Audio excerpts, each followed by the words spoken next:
I had a moment the other day where my eldest just came up to me and gave me a hug and a pat on the back and just asked me if I was doing okay. And then she asked me, "Are you really okay?" And it just caught me. I just thought, wow, she's really focused on what she's saying. She knows what she means, and I know what she means. And I really appreciated that in the moment. And I thought, wow, that's coming from 12-year-old. That's a sign of where we're at these days, that your 12-year-old daughter can come up to you and do that. Feel comfortable to do that. Today I want to talk to you about a topic that doesn't get enough attention, in my opinion, and that's managing your mental health as a parent and as a father, and thinking about the effects that your mental health can have on your children. Now, in 2025, it's more important than ever to be able to have an open relationship with your children. Mental health is a topic that is crucial to daily life, and everybody experiences mental health. It's all part of how our mind functions and how we function in society, and how we live, how we prosper, how we cope, and how we deal with challenges. And there is growing investment happening in schools around mental health, around resources, how people manage their mental health from a young age, look after their well-being, look out for themselves and for others, are big areas of focus from a really young age these days. So for myself, mental health wasn't something that I really talked about with my children until I started to experience poor mental health myself.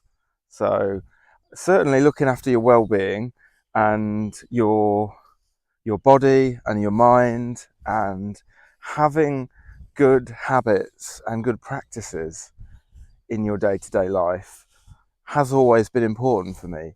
But actually considering your mental health is quite new territory for me overall, especially with my children. So I've got 3 girls between the ages of 4 and 12. So it's really important, particularly for my 2 eldest girls, for me to have conversation with them around mental health, their mental health and their state of mind, and my own.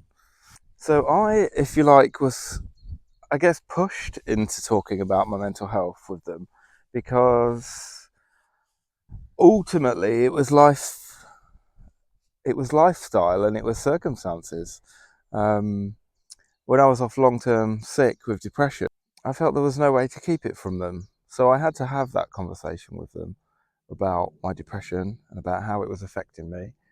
And I had to think about my behaviour around them and the words I chose when I did speak to them about it, so they could understand what I had going on, how it was affecting me. Because obviously you can't see poor mental health and mental illness in the way that you can with something physical. So, but where it does come out is in your behaviour and in your actions, in your attitude, and in your conduct with other people. So for myself, being able to understand how I was behaving and why I was behaving the way I was helped me to be able to communicate that to my children in a way that they could understand, and also that is what, it allowed me to explain the way I was behaving and why I was behaving the way I was. I was very withdrawn, I had no energy, I was very irritable, very angry at times, sort of short tempered, or very distracted as well in what I was doing. Many other areas as well, but that was all me not at my usual self. So I had to be able to speak about that with them. And that was all part of how I let them know what I had going on at the time. And since that point, it's meant that I've been able to identify a bit more with anxiety and my children's anxieties and their worries and their concerns. Issues happening in school. They've been having tests and exams, and they've been getting stressed and over emotional about how they're doing and their preparation and what people think and say about them. And a lot of the, I guess, what we'd consider as quite normal parts of being a child and managing those situations in school and those expectations and pressures. But, they can make people anxious as children. So it's allowed me, I think, to be able to, I guess, sympathize and empathize a bit more with them and not just see it as, they're just children, they're just, that's for them to do. Oh, or I've been there before, I know what it's like. And you've got nothing to worry about, and be dismissive about it almost, or trivialize it, because it's, if they're going through their own stress and anxiety in different situations, that is like huge for them, like at their age as well.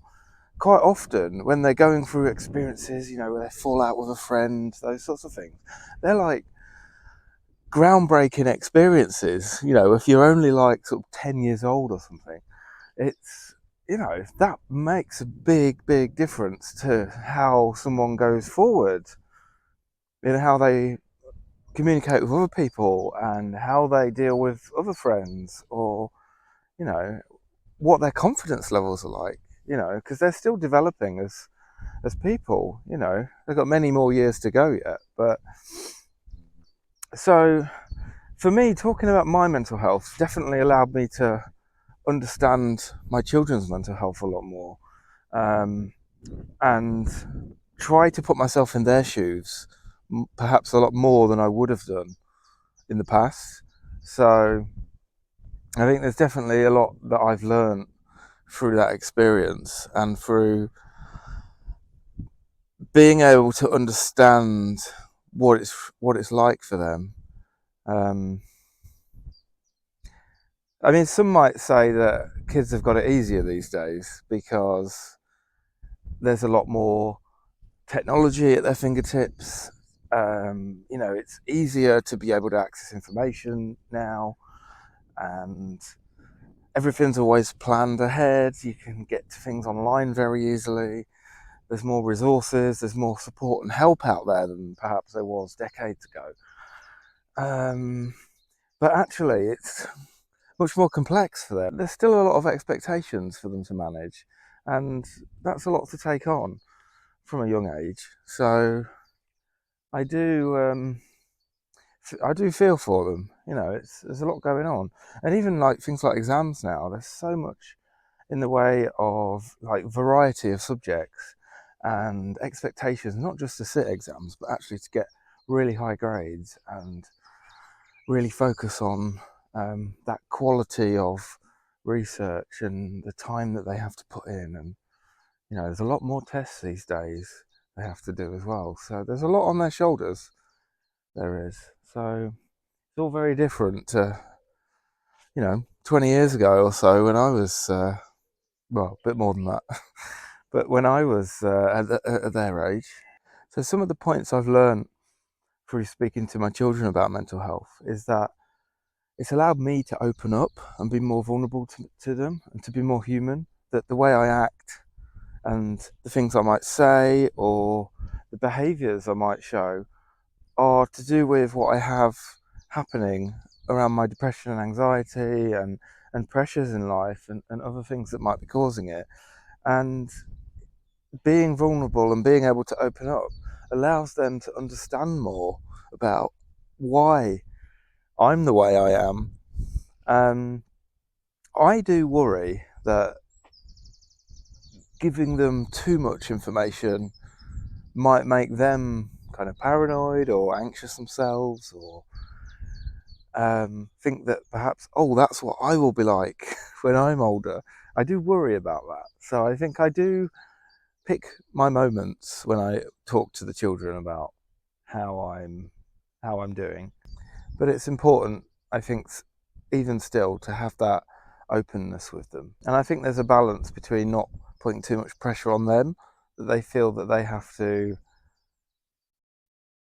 carry that pressure for you, or that there's expectations on them that they need to perhaps mature quicker, or they have to help you and look out for you as the adult, because that isn't what is expected of them, other than from the point of view that they need to get they need to learn to become adults at some stage, and there's always more responsibilities that come as they get older, and that's part of growing up. But yeah, from a mental health perspective, I think it's a bit of a balancing act to get right for them. I had a moment the other day where my eldest just came up to me and gave me a hug and a pat on the back and just asked me if I was doing okay. And then she asked me, "Are you really okay?" And it just caught me. I just thought, wow, she's really focused on what she's saying. She knows what she means, and I know what she means. And I really appreciated that in the moment. And I thought, wow, that's coming from 12-year-old.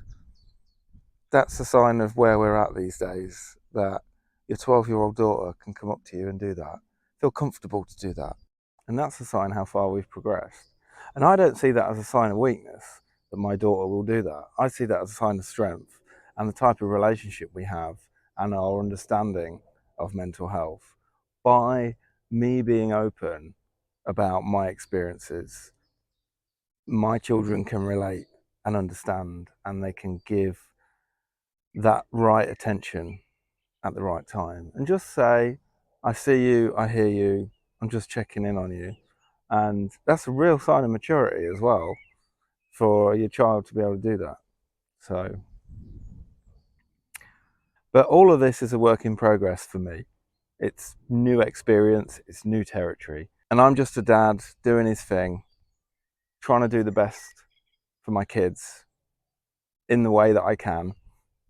I'm learning as I go, and so are they. So, we're all on this journey together. So I'd love to hear, if you're a parent watching right now, what your experiences have been. Have you spoken to your children about mental health? How do you involve that in your family life and your family conversations? Do you support your children in the ways that they need it, with their anxiety and their stress? How do you communicate with them about that? This is all part of being a parent in 2025. But the more we can talk about mental health and the different challenges and struggles that people do have from an early age in life, hopefully the stronger our children will be as adults. That's what I hope for, and that's one of my drivers for talking about mental health in the way that I do with my children. I want them to be strong people when they grow up. So I'm hoping that the more we talk about this, the better it will do them in the long run as well. And so far, so good. Thanks for watching the video, if you've made it this far to the end. And like I say, I'd love to hear from you, so do pop a comment down below. And if you've enjoyed this video, like or subscribe, because we could all do with a pat on the back now and again for how we're doing, especially if you can relate to this content. And I will look forward to seeing you on the next video. Take care.